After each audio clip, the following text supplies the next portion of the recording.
Hello दोस्तों, आज हम चर्चा करेंगे बोर्ड एग्जाम में आने वाले लघु उत्तरीय एवं दीर्घ उत्तरीय प्रश्नों की, जो कि 3 और 4 नंबर के आते हैं। उनमें भी हम उन प्रश्नों की चर्चा करेंगे जो कि अथवा में पूछे जाते हैं। अर्थात जैसे आपको एक क्वेश्चन 3 नंबर का आया, अगर आपको वो नहीं आता है तो उसके बदले 3 नंबर के अन्य 3 प्रश्न पूछे जाते हैं जो कि 1-1 नंबर के होते हैं। ये अधिकांश बार रिपीट हुए हैं। अगर आप इनको तैयार कर लेते हैं तो आप अच्छा स्कोर पेपर में कर सकते हैं। तो शुरू करते हैं। यहाँ पे जो एक प्रश्न है उसमें पूछा गया है, आधुनिक आवर्त सारणी के प्रथम आवर्त में उपस्थित तत्वों के नाम। तो इसका आंसर है हाइड्रोजन एंड हीलियम। दूसरा क्वेश्चन पूछा है यहाँ पे अगला सा, कि एक तत्व के इलेक्ट्रॉनिक विन्यास 2, 8, 7 है, तो आवर्त सारणी में इसका आवर्त तथा समूह बताइए। आवर्त क्या होगा इसका? 3 होगा, समूह होगा 17। आवर्त 3 क्यों होगा? क्योंकि इसमें कोश कितने हैं? 3 हैं, 2, 8 और 7। अगला प्रश्न, एक तत्व M आवर्त सारणी के तीसरे समूह में है, इसके ऑक्साइड का फॉर्मूला लिखिए। तो इसके ऑक्साइड का फॉर्मूला क्या है? M2O3, क्योंकि तत्व कौन पूछा गया है? M की जगह हम एल्यूमिनियम को रख सकते हैं। अगला प्रश्न है 18वां, निम्नलिखित की इलेक्ट्रॉनिक बिंदु संरचना बनाइए। तो अमोनिया, हाइड्रोजन सल्फाइड और फ्लोरीन की हमने क्या बनानी है? इलेक्ट्रॉनिक बिंदु संरचना बनानी है। तो यहाँ पे आप अमोनिया देख सकते हैं। अमोनिया में कौन कौन से एटम है? नाइट्रोजन है और हाइड्रोजन है। नाइट्रोजन की संख्या 1 है, इसलिए हमने इसको बीच में लिख दिया है, और हाइड्रोजन इसके चारों ओर हमने शो कर दिए हैं। अब इसमें इलेक्ट्रॉन बिंदु संरचना का मतलब होता है इलेक्ट्रॉन को बिंदुओं के माध्यम से समझाना, तो प्रदर्शित करना, सॉरी। नाइट्रोजन का एटॉमिक नंबर होता है आपका 7, तो इसका इलेक्ट्रॉनिक विन्यास हो गया 2, 5। इसकी अंतिम कक्षा में है 5 इलेक्ट्रॉन, इसलिए हम नाइट्रोजन के चारों ओर उन 5 इलेक्ट्रॉन को शो कर देते हैं इस प्रकार से, ठीक है। और हाइड्रोजन की अंतिम कक्षा में होता है 1 इलेक्ट्रॉन, इसलिए हम यहाँ पे 1-1 इलेक्ट्रॉन हाइड्रोजन के, तीनों हाइड्रोजन के रख लेते हैं।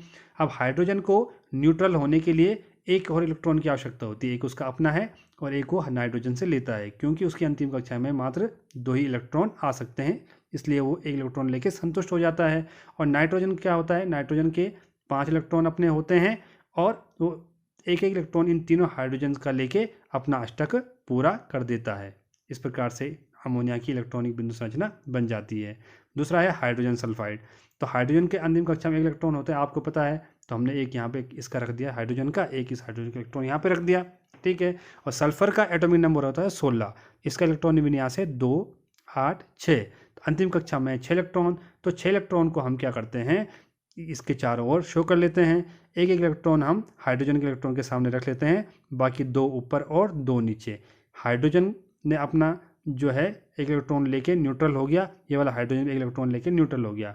सल्फर के 6 अपने हैं और 1-1 को हाइड्रोजन के ले लेता है, इस प्रकार से अपना स्टॉक पूर्ण कर लेता है। फ्लोरीन का जो एटॉमिक नंबर होता है 9, और इसका इलेक्ट्रॉनिक विन्यास होता है 2 और 7। अंतिम कक्षा में इसके 7 इलेक्ट्रॉन है, तो ये आपके 2, 4, 6 और 7 इस फ्लोरीन के लिए 2, 4, 6, 7। इसको भी अपना अष्टक पूरा करने के लिए 1 इलेक्ट्रॉन की आवश्यकता होती है, तो ये 7 इसके अपने हैं और 1 ही इस फ्लोरीन के लेता है। ये वाला फ्लोरीन भी अपना अष्टक पूरा करने के लिए दूसरे वाले फ्लोरीन से 1 इलेक्ट्रॉन लेता है और 7 इसके अपने हैं। इस प्रकार से इनकी इलेक्ट्रॉनिक बिंदु संरचना बन जाती है। अगला प्रश्न है, थायराइड ग्रंथि से कौन सा हार्मोन स्रावित होता है? वो है थायरक्सिन। अगला, लार में पाया जाने वाला एंजाइम वो है टाइलिन। नेक्स्ट क्वेश्चन है यहाँ पे, निम्नलिखित यौगिकों का नामांकन कीजिए। तो यौगिक कौन से हैं यहाँ पे? अब सबसे पहले हम इन यौगिकों में देखते हैं कि प्रकार्यात्मक समूह कौन सा लगा हुआ है। इस फर्स्ट वाले में देखते हैं, वो लगा है OH, ये है एल्कोहल का। एल्कोहल को हम अनुलग्न में क्या लिखते हैं? ऑल। क्या लिखते हैं हम? अनुलग्न में ऑल लिखते हैं। अब नंबर ऑफ कार्बन देखो इसमें कितने हैं? नंबर ऑफ कार्बन है 1, 2, 3। 3 कार्बन को हम क्या बोलते हैं? मैथ प्रोप बोलते हैं। क्या बोलते हैं? प्रोप। तो प्रोप प्लस ऑल, ये जब दोनों को हम जोड़ते हैं तो क्या हो जाता है? प्रोपेनॉल। जो अगला कंपाउंड है वो क्या है? इसमें प्रकार्यात्मक समूह कौन सा है? COOH, मतलब कार्बोक्सिलिक एसिड। कार्बोक्सिलिक एसिड को हम अनुलग्न में क्या लिखते हैं? अनुलग्न मतलब होता है बाद में लिखना। क्या लिखते हैं? Oic acid. क्या लिखते हैं? Oic acid. अब इसमें भी देखेंगे नंबर ऑफ कार्बन कितने हैं? 2 कार्बन को क्या हम बोलते हैं? एथ। तो एथ प्लस ओइक एसिड क्या हो जाता है? Ethanoic acid.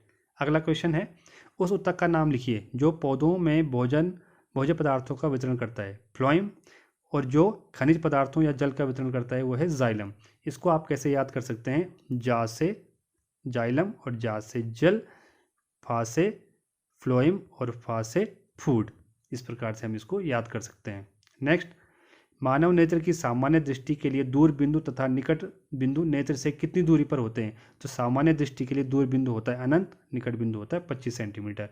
Next question, 2.5 dioptre क्षमता वाले लेंस की फोकस दूरी क्या है? 2.5 डायोप्टर वाले लेंस की क्षमता फोकस दूरी। तो लेंस की क्षमता का सूत्र क्या है? P is equal to 1/f, ठीक है, या आप देख रहे हैं P की वैल्यू हमको दे रखी है, हमें F याद करना है तो हम F पक्षांतर कर लेते हैं, F is equal to 1/P। तो P की जगह हम क्या रख लेंगे? 2.5 रख लेंगे। जब हम इसको सॉल्व करते हैं तो ये आता है 0.4 मीटर, या इसको 40 सेंटीमीटर भी लिख सकते हैं। अगला प्रश्न, कायिक प्रवर्धन द्वारा उगाए जाने वाले पौधों के नाम? आलू और गन्ना। नेक्स्ट क्वेश्चन, दो तत्वों x तथा y के परमाणु क्रमांक 12 तथा 17 हैं। हमें क्या ज्ञात करना है? x तथा y की इलेक्ट्रॉनिक संरचना। सबसे पहले तो x की हो जाएगी 282, y की होगी 287। दूसरा क्या है? x तथा y आवर्त सारणी में कहाँ स्थित है? तो हम x और y में इलेक्ट्रॉनिक संरचना में देखेंगे, इनमें कितने कोश है? दोनों में 3-3 कोश हैं। तो इसका मतलब ये कौन से आवर्त में होंगे? दोनों तीनों आवर्त में होंगे।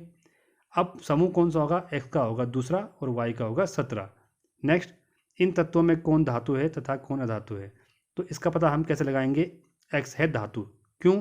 क्योंकि उसकी अंतिम कक्षा में आप देख सकते हैं कितने इलेक्ट्रॉन है? 2। जिस एलिमेंट की अंतिम कक्षा में कितने इलेक्ट्रॉन होते हैं? 1, 2 या 3, तो वो क्या होती हैं? धातु। और जिसकी अंतिम कक्षा में क्या होती हैं? 5, 6 और 7, वो क्या होती है? अधातु।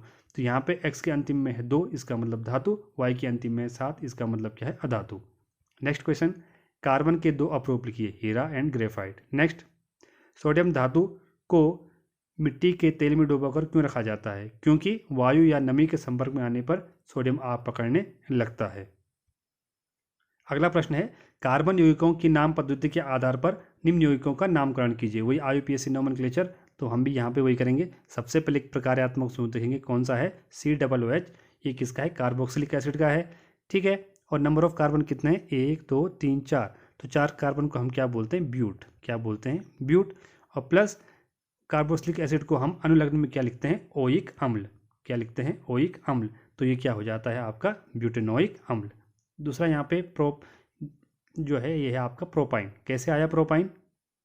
यहाँ पे हम देखेंगे ये कौन? कार्बन कार्बन ये ट्रिपल बॉन्ड है, इसका मतलब ये क्या है? इसको बोलते हैं एल्काइन। एल्काइन को अनुलग्न में लिखते हैं आइन। नंबर ऑफ कार्बन कितने हैं? 1, 2, 3। 3 कार्बन को बोलते हैं प्रोप। तो ये क्या हो जाता है? प्रोप प्लस आइन। प्रोप प्लस आइन मिलके क्या हो जाएगा? प्रोपाइन। अगला प्रश्न है, 2 धातुओं के नाम लिखिए जो प्रकृति में मुक्त अवस्था में पाई जाती है। सोना एवं चांदी। नेक्स्ट इज, पर्यावरण के किन्हीं 2 अजैव घटकों के नाम लिखिए। जल, वायु। वैसे बहुत सारे हैं, आप किन्हीं 2 का नाम लिख सकते हैं। अगला प्रश्न, हमारे शरीर में वसा का पाचन कहाँ होता है? छोटी आंत में। नेक्स्ट, किसी धातु की किसी पौधे के जाइलम निकाल देने पर उस पर क्या प्रभाव पड़ेगा? पौधे की मृत्यु हो जाएगी। नेक्स्ट क्वेश्चन, अमृता देवी बिश्नोई राष्ट्रीय पुरस्कार किस विशेष कार्य के लिए दिया जाता है? वन एवं वन्य जीवों के संरक्षण के लिए। अगला प्रश्न, एक्वारेजिया किन 2 अम्लों का ताजा मिश्रण है? वह है नाइट्रिक एसिड और हाइड्रोक्लोरिक एसिड का। नेक्स्ट, घेंगा आयोडीन युक्त नमक के उपयोग की सलाह क्यों दी जाती है? घेंगा नामक रोग से बचने के लिए, ताकि घेंगा रोग न हो इसलिए आयोडीन युक्त नमक खाया जाता है। अगला प्रश्न है, विद्युत धारा द्वारा प्रदत्त ऊर्जा की दर का निर्धारण कैसे किया जाता है? आंसर है विद्युत शक्ति के द्वारा। नेक्स्ट, सामान्य नेत्र के लिए स्पष्ट दृष्टि की न्यूनतम दूरी कितनी होती है? तो न्यूनतम पता है आपको 25 सेंटीमीटर। नेक्स्ट, एक समतल दर्पण द्वारा उत्पन्न आवर्धन +1 है। इसका अर्थ है, इसका क्या अर्थ है? प्रतिबिंब का आकार वस्तु के आकार के बराबर है, और जो प्लस इसमें शाइन है इसका मतलब है प्रतिबिंब क्या है? सीधा है। अगर माइनस होता तो इसका मतलब क्या होता? प्रतिबिंब उल्टा है। नेक्स्ट, प्लास्टर ऑफ पेरिस का रासायनिक नाम क्या है? प्लास्टर ऑफ पेरिस के निर्माण में प्रयुक्त रासायनिक समीकरण लिखिए। तो POP का जो प्लास्टर ऑफ पेरिस का रासायनिक नाम है कैल्शियम सल्फेट हेमीहाइड्रेट है। प्लास्टर ऑफ पेरिस के निर्माण में प्रयुक्त रासायनिक समीकरण आप इस प्रकार लिख सकते हैं। सबसे पहले क्या होता है? CaSO4 2H2O, ये है जिप्सम का फॉर्मूला। जब इसको क्या किया जाता है? गर्म किया जाता है कितने पे? 373 केल्विन पे। तो हमें क्या प्राप्त होता है? CaSO4.1/2 H2O। यह है आपका क्या? प्लास्टर ऑफ पेरिस का फॉर्मूला। प्लस साथ में हाफ मोलिक्यूल क्या निकलता है, वाटर निकलता है। ठीक है, इसके बाद जो नेक्स्ट क्वेश्चन है वो क्या है, लेंस की क्षमता का सूत्र तथा एसआई मात्रक। लेंस की क्षमता का सूत्र है P=1/x और मात्रक है D, डायोप्टर। ऑलराइट, खतरे के संकेत लाल रंग के क्यों होते हैं, क्योंकि लाल रंग की तरंग दैर्घ्य अधिक होती है तथा कम प्रकीर्णन के कारण ये लंबी दूरी तय कर सकती है, इसलिए लाल रंग का प्रयोग किया जाता है। अगला है विद्युत जनित किस सिद्धांत पर कार्य करता है, तो वो है विद्युत चुंबकीय प्रेरण। नेक्स्ट, प्रत्यावर्ती विद्युत धारा उत्पन्न करने वाले दो स्रोतों के नाम। पहला है विद्युत जनरेटर या इसको डायनामो भी कहते हैं, दूसरा है जल विद्युत धारा। अगला प्रश्न, विद्युत बल्ब के तंतु बनाने के लिए टंगस्टन धातु का चुनाव क्यों किया जाता है।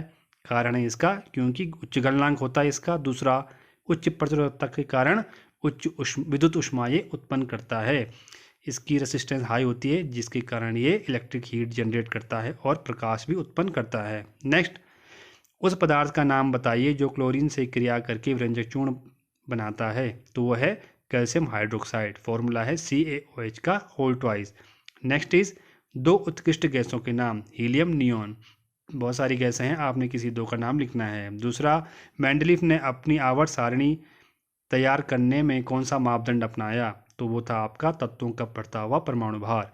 नेक्स्ट, एल कोश में अधिकतम कितने इलेक्ट्रॉन हो सकते हैं, वो है 8। नेक्स्ट, सोडियम एथॉक्साइड का रासायनिक सूत्र लिखिए, तो वो है आपका C2H5ONa, ये है सोडियम एथॉक्साइड। अगला क्वेश्चन है आपका यहाँ पे कि निम्न अभिक्रिया में उपचयित तथा अपचयित पदार्थों की पहचान कीजिए। तो इसमें जो MnO2 है उसका क्या हो रहा है, अपचयन हो रहा है। क्यों, क्योंकि यहाँ से ऑक्सीजन सेपरेट हो जा रहा है। और दूसरा HCl का क्या हो रहा है, उपचयन हो रहा है, क्योंकि H के साथ जो प्रोडक्ट है उसमें क्या जुड़ रहा है, ऑक्सीजन जुड़ रहा है। इस प्रकार से हम इसको हल कर सकते हैं।